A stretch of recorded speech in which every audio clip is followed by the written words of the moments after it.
Welcome to the Picture Love Podcast. I'm your host, Kris. In this space, we believe that love is something you can choose to see because it lives within each of us innately.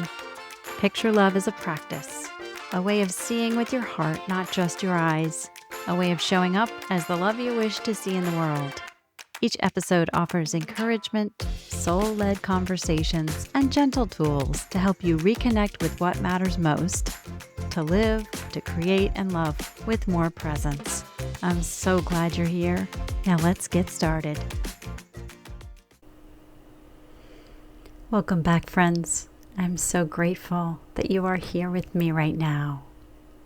If you have been following the last 4 episodes of Picture Love Podcast, then perhaps you've participated in or at least heard tidbits of a bridge series of guided meditations. And I want to be very clear about my intentions with that. I am not here to sway anybody's view. I'm not here to convince you of anything.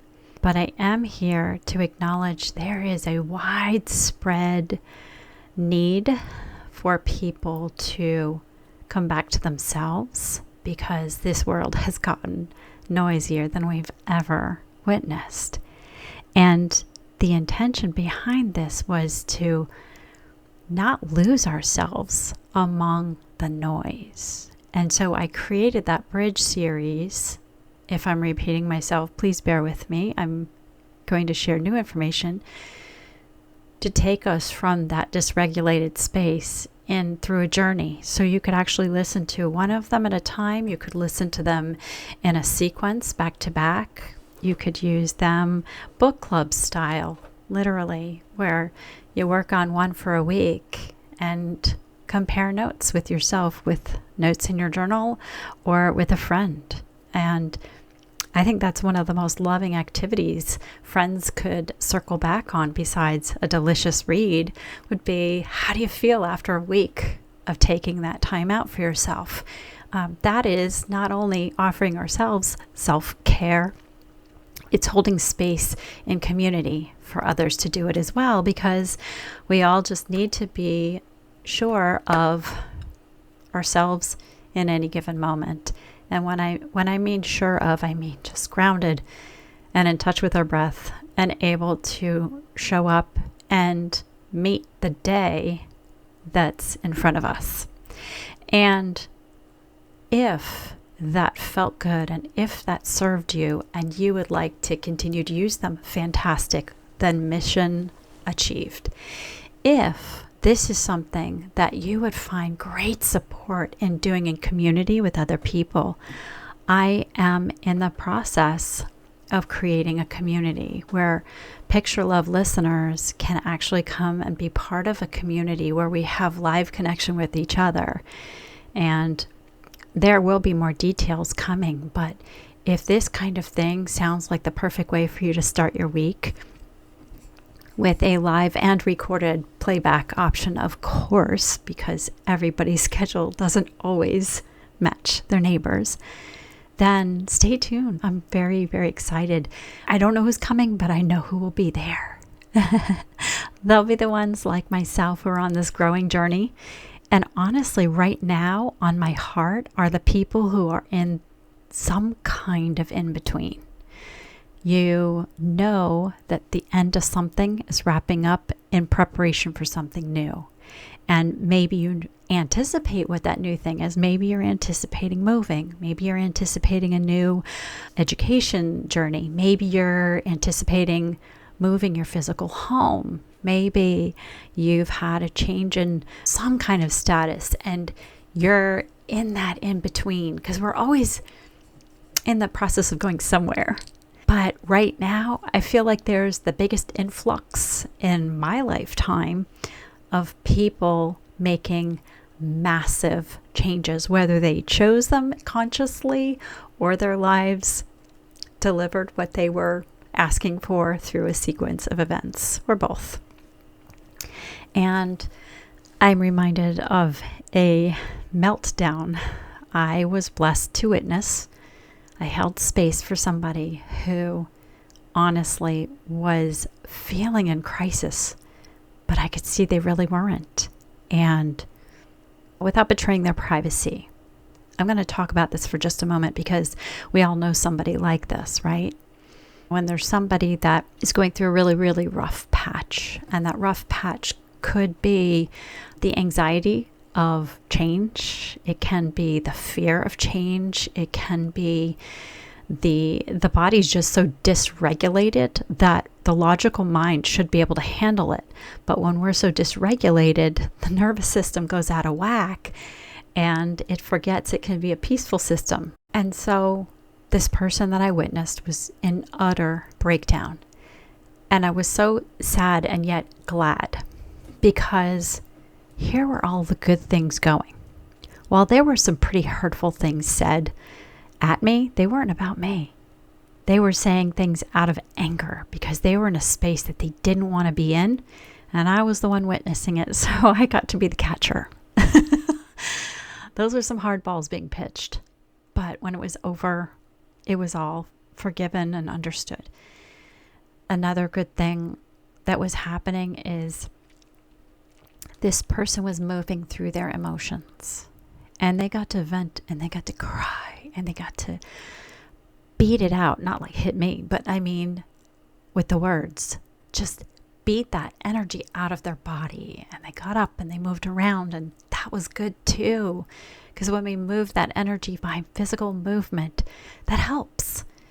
You know, if we think of our bodies as kind of like a pipe, a vessel, where energy is always moving, you don't want to get clogged up with old energy, stagnant energy, like bad plumbing. Nobody wants to keep that wasteful water backing up inside their pipes. It's going to blow. So that's what happened yesterday. And this person just let it rip. And I was so happy that I had the awareness. This person just needed to be witnessed. They just needed to be seen and heard. And this person is about to get some medical support. I'm so happy. But I got to be that loving witness. And I'll be honest, I cried a little when it was over. It was a lot. And that was my way of not collecting somebody else's dirty water. It felt good to witness the process of this person letting the energy move through. And I was very grateful because there's no guarantee, but this person was actually relieved enough afterwards to actually consider this thought. And the thought was, you know, you're not actually stuck. You're in the in-between.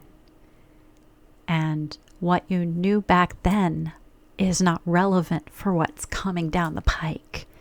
You have wisdom and you have experience and you have lessons, but that doesn't mean that the new is going to feel familiar.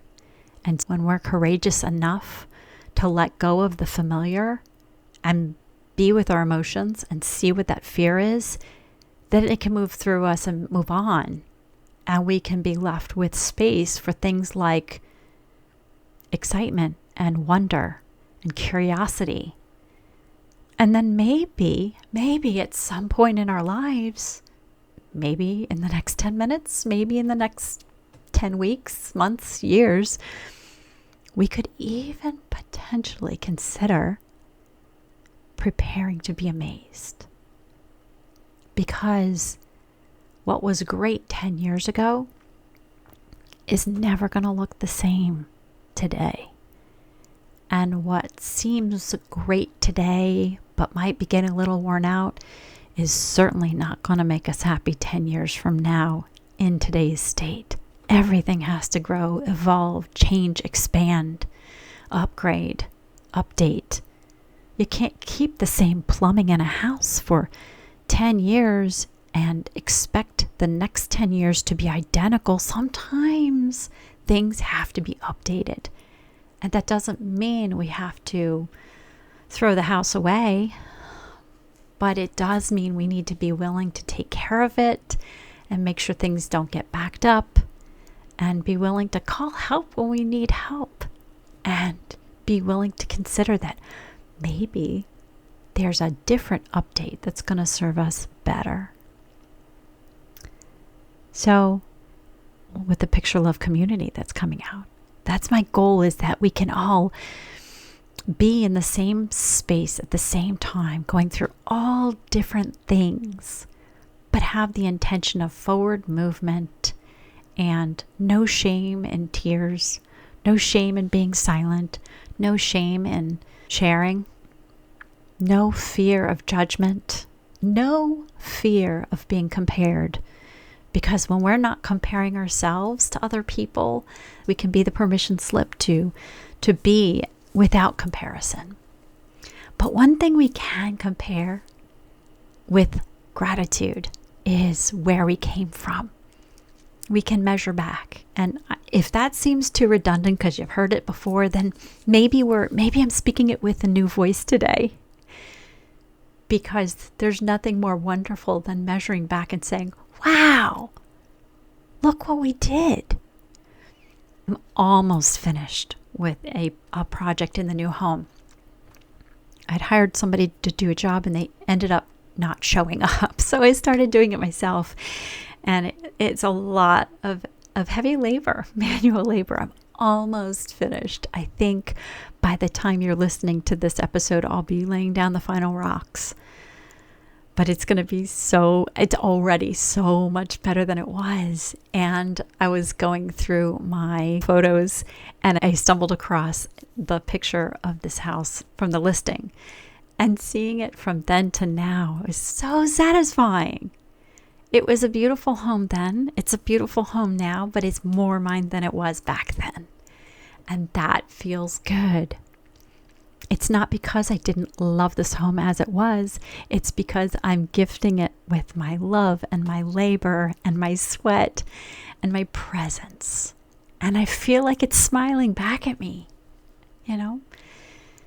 So whatever that in between is that somebody might be facing right now, or maybe they're not facing it, but they're getting really cranky because they know it's coming, but they don't want to consciously feed it with attention. You know, that sweep it under the rug approach that we humans know so well. It takes a lot of courage to be willing to pull back the rug and see what's under there. You know, are the floors really damaged under there? Is there really a lot of junk? Maybe there's a $20 bill waiting to be noticed. It's not all junk.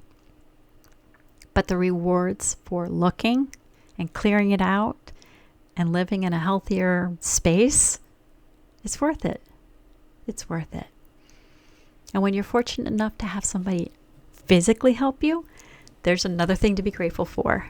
And when you don't have somebody to physically help you and you have to do it yourself, maybe it's not done as fast as you would like. Maybe it's not the snap of a finger.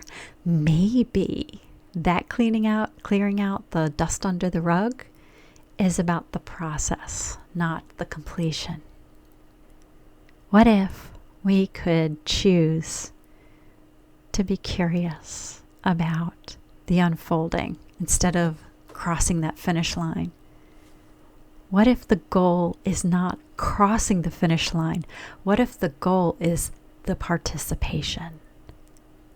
That makes the in-between the whole point of it. So, if we're humans and we're breathing, then we're evolving, whether we do it intentionally or not. And the people that I plan to host who are going to gather in this space are the ones who want to grow with intention. So I hope that you will listen to those meditations as many times as you need to. There are older ones, but it's just easier to find the last 4 episodes. And I cannot wait to build a community of people lifting each other up. And there's going to be so much more than just meditations in there. But they're going to be the people who want to apply the work and do it with friends in real time, with support and a whole library of playbacks that they can find exactly the one they need at any given moment, even when we are not live together in a virtual room. So please ask yourself, who's in between right now? Who could use that extra support to breathe right now? Who would really understand this right now? Who deserves to be part of the Picture Love community? And share an episode with them. Show you love them by sharing. And only share something that really lifted you up, or that thing that made your heart flutter when you thought of somebody else. Pay it forward. And if it's not this podcast, it's another one. But let's just look out for our neighbors. When there's somebody who deserves a smile, just say, you know what? This lifted me up. This made me feel good, and maybe it'll help you. So no harm in offering. We can't make the horse drink water, but we sure can lead them there. Thank you for being here, friend. I'll catch you next time. Bye-bye. Thank you for spending this time with me. If today's episode touched your heart, I invite you to share it with someone who might need a little extra love. Your support helps our community grow and keeps the Picture Love movement thriving. Until next time, keep picturing love.